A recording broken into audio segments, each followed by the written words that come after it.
Presiden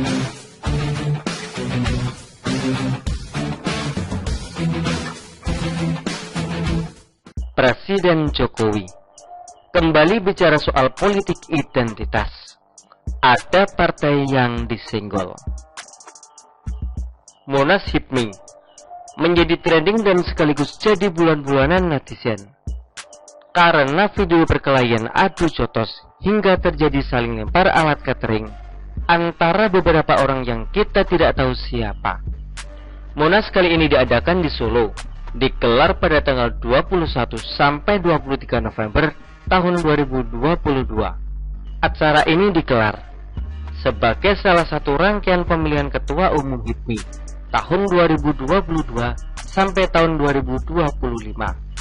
Sebenarnya ini sangat memalukan karena mereka ini tergabung dalam sebuah organisasi pengusaha muda. Agak mengherankan karena bisa adu jotos.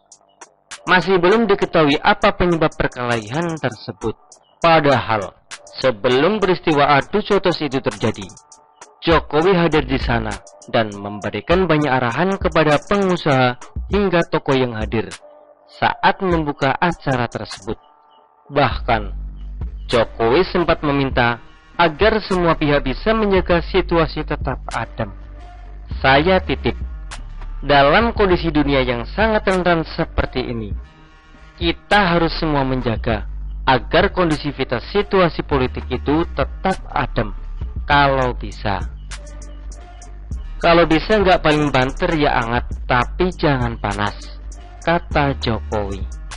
Namun sayang, meski sudah diingatkan Jokowi berulang kali, namun Monas Hipmi tersebut malah berakhir ricuh. Padahal ini bukan yang pertama kalinya terjadi. Monas Hipmi juga pernah diwarnai kericuhan pada tahun 2015 silam di Bandung. Saat itu, Bahlil Lahadalia sebagai Ketua Umum HIPMI, yang saat ini merupakan Menteri Investasi atau Kepala Badan Koordinasi Penanaman Modal atau BKPM. Nah, jadi kenapa bisa ricuh? Kalau di meme lucu-lucuan, mereka menyebut kemungkinan rebutan rendang. Jadi ada satu rendang yang tersisa. Mereka rebutan dan ternyata lengkuas, sehingga emosi dan terjadi baku hantam. Hahaha.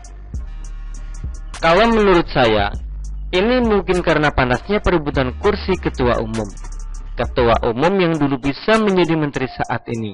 Artinya, secara tidak langsung, ada anggapan bahwa ketua umum memiliki daya tawar strategis untuk masuk ke dalam pemerintahan. Mungkin inilah yang membuat kursi tersebut sangat panas. Tapi pemicu keributan mungkin bukan karena perebutan posisi ketua umum. Yang kedua adalah pesan Jokowi. Jokowi kembali memberikan pesan yang sama seperti yang sudah-sudah. Dia meminta capres dan cawapres yang akan ikut pemilu tahun 2024 untuk menjaga suasana politik agar jangan sampai memanas. Dia meminta agar tidak ada satupun yang mempolitisasi agama untuk kepentingan pemilu. Politisasi agama, jangan. Kita sudah merasakan dan itu terbawa lama, kata Jokowi dalam acara Monas Hipmi. Bukan hanya politisasi agama, Jokowi juga meminta agar menghindari politik sara hingga politik identitas. Jangan, sangat berbahaya bagi negara sebesar Indonesia yang sangat beragam, kata Jokowi. Sebaliknya, Presiden Jokowi mengimbau agar yang muncul adalah politik gagasan. Debat silahkan, debat gagasan, debat ide. Membawa negara ini lebih baik, silahkan. Tapi jangan sampai panas, katanya. Ini ditujukan buat siapa? Tentu kalian tahu. Siapa yang paling suka menggunakan politik identitas? Pendukung Anies kan?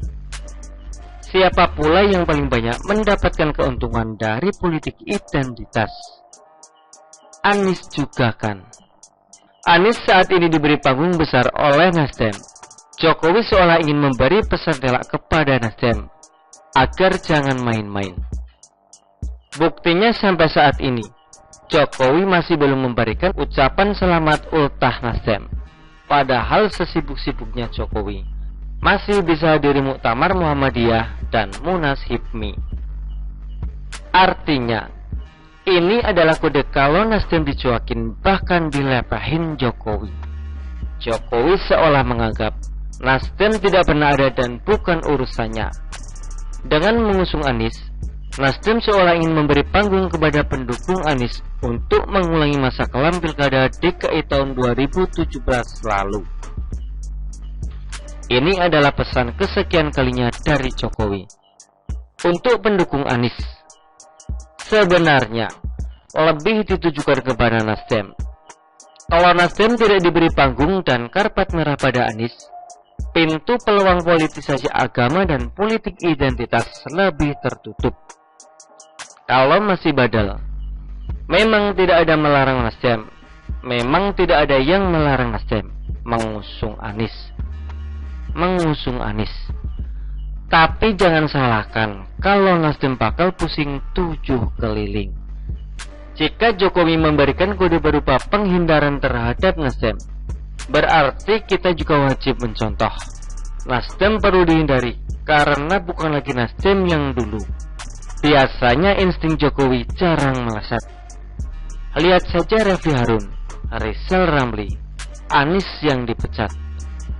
Pada akhirnya kalian bisa maklum kenapa mereka bisa dipecat.